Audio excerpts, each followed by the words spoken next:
میں نے پہلے ہی آپ سے کہا عرض کہ اللہ کی محبت، اس کے رسول کی محبت، اس کے رسول کی عقیدت، یہ پیارے محترم اسلامی بھائیوں اللہ کے انعام میں سے انعام ہے.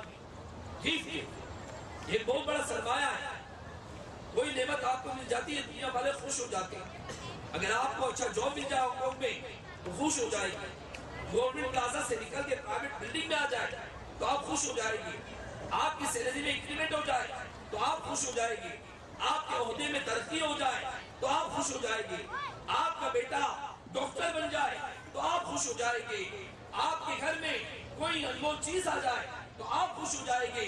لیکن یہ ساری خوشیاں قیامت کے دن آپ کی نجات کا سبب نہیں بن سکتی. لیکن جس نے نبی کی ولادت کا جشن منایا اللہ اس کی بخشش فرما دے گا. جس نے نبی کی ولادت میں خوشی کی اللہ اس کی بخشش فرما دے گا. کتنے خوش نصیب ہیں آپ کہ پیارے آقا کی ولادت کا جشن منا رہے ہیں.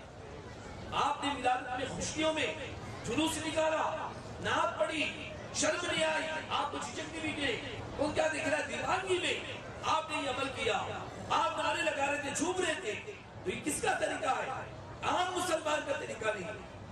عام مسلمان کا طریقہ نہیں. ان مسلمانوں کا طریقہ ہے جو مسلمانوں میں سب سے افضل گروہ ہے، جنہیں ہم صحابہ کرام کی جماعت کہتے ہیں. ان کا یہ انداز تھا. وہ آقا سے اس طرح والے حالہ محبت کرتے تھے. سرکار کی آمد میں اتنا خوش ہوا کرتے تھے، اتنی خوشیاں منایا کرتے تھے. آپ نے اور میں نے جلوس نکالا ہے. یہ آج ہمارا انداز ہے، یہ مستحسن طریقہ ہے. یاد رکھیے کہ جلوس کوئی فرض و واجب نہیں ہے. نہیں نکالیں گے تو گناہ نہیں ہوگا، قیامت کے دن پوچھ گچھ نہیں ہوگی. لیکن اس جلوس پر اعتراض اگر کسی نے کیا تو پھر اسے اپنی آخرت کے بارے میں سوچنا پڑے گا. اسے خیال کرنا پڑے گا کہ اس کا ایمان کیا ہے، وہ کس کیٹیگری میں شامل ہے. ارے آقا علیہ السلام کی آمد کی خوشی صحابہ کرام نے منائی. مدینے میں منائی کہ نہیں منائی؟ منائی. سرکار کی آمد پر خوشیاں منائی. لیکن جب آمد ہو رہی تھی مدینے میں آمد سے پہلے، ارے یہ تو سرکار کی آمد ہے.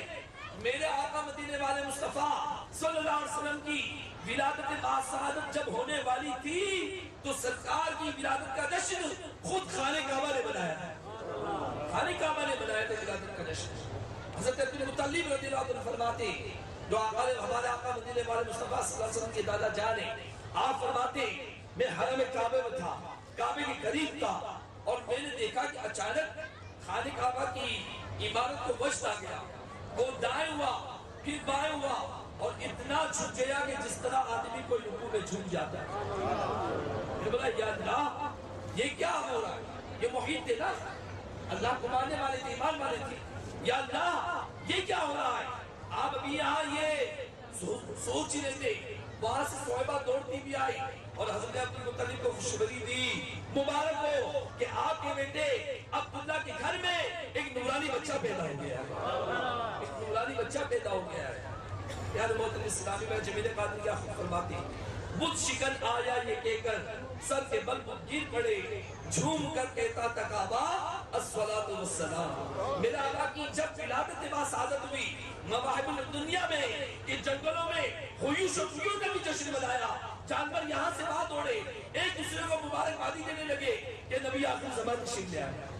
نبی آخر الزمان تشریف لائے. میرے آقا کی ولادت کا جشن فرشتوں نے بنایا اور کسی عام فرشتے نے نہیں، فرشتوں کے سردار جبریل علیہ السلام نے بنایا. کیسے بنایا؟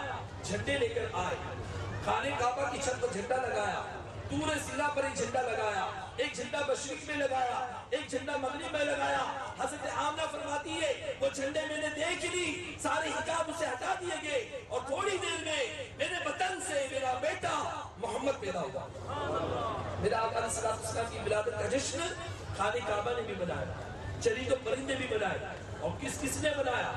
یہ جو جھومنا، یہ گھومنا یا ہاتھوں کا لہرانا، عشق میں مچل جانا، وارفتگی میں گھوم جانا، یہ عشق کی علامت ہے.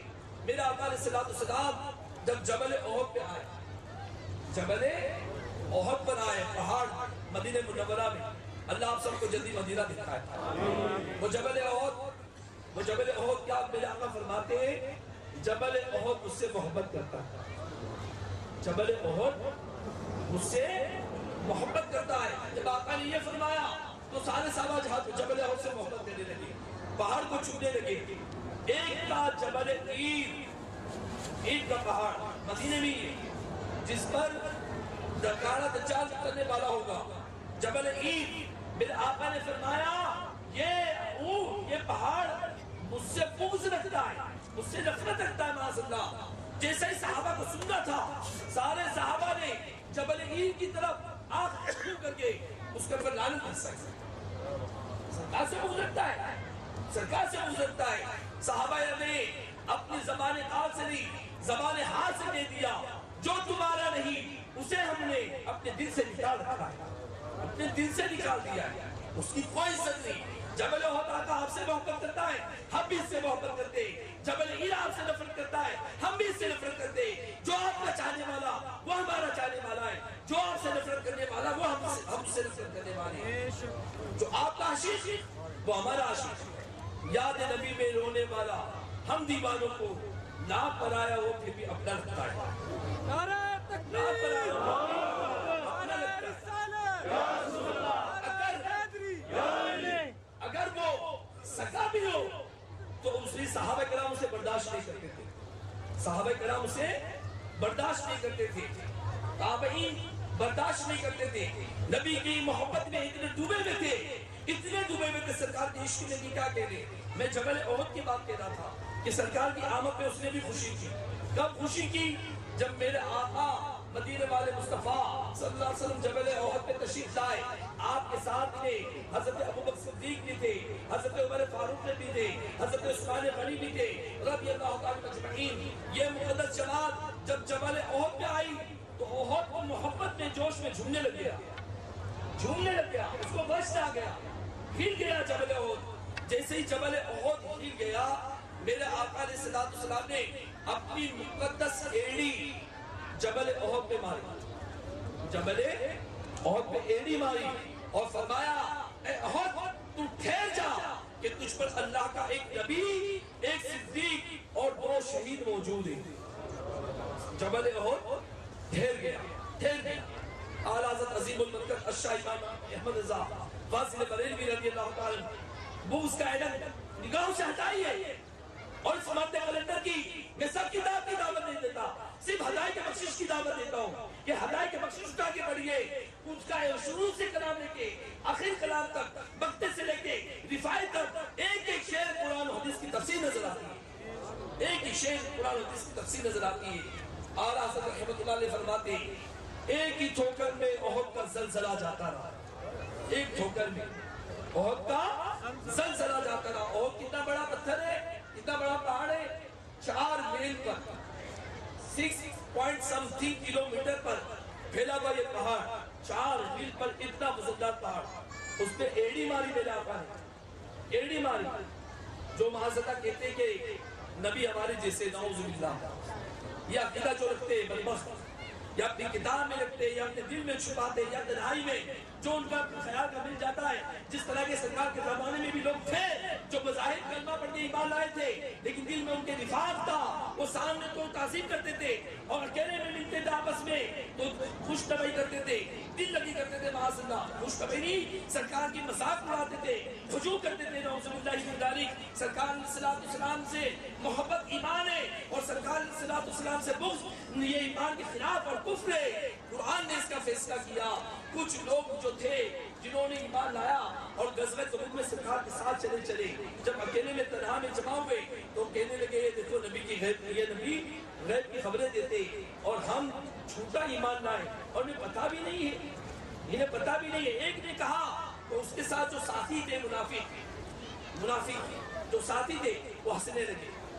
جیسے ہی یہ خبر میرے آقا علیہ السلام کو ہوئی اللہ کے نبی صلی اللہ تعالی علیہ وسلم نے انہیں بلایا اور پوچھا کیا تم میرے تعلق سے اس طرح کی بات کر رہے تھے, اب پکڑے گئے پھنس گئے نا.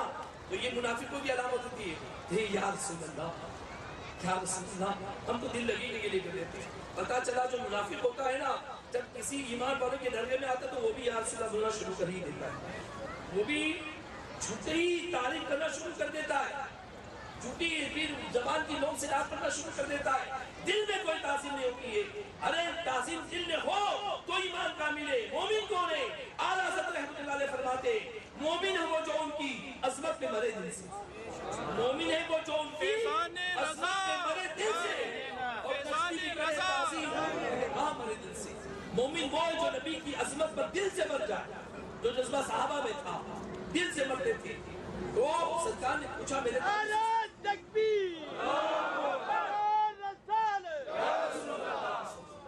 اس طرح میرے تعلق سے گفتگو کر رہے تھے، تو پکڑے گئے تو پھنستے ہوئے کہنے لگے نہیں یا رسول اللہ، ہم تو آپس میں زندگی کے لیے اس طرح بات کر رہے تھے، ٹائم پاس کرنے کے لیے آپس میں اس طرح کی گفتگو کر رہے تھے، ابھی میرے آقا نے فیصلہ نہیں کیا، ان کا فیصلہ نہیں کیا، میرے آقا چاہتے تو فیصلہ کرتے، آقا غیب کی خبر جاننے پائے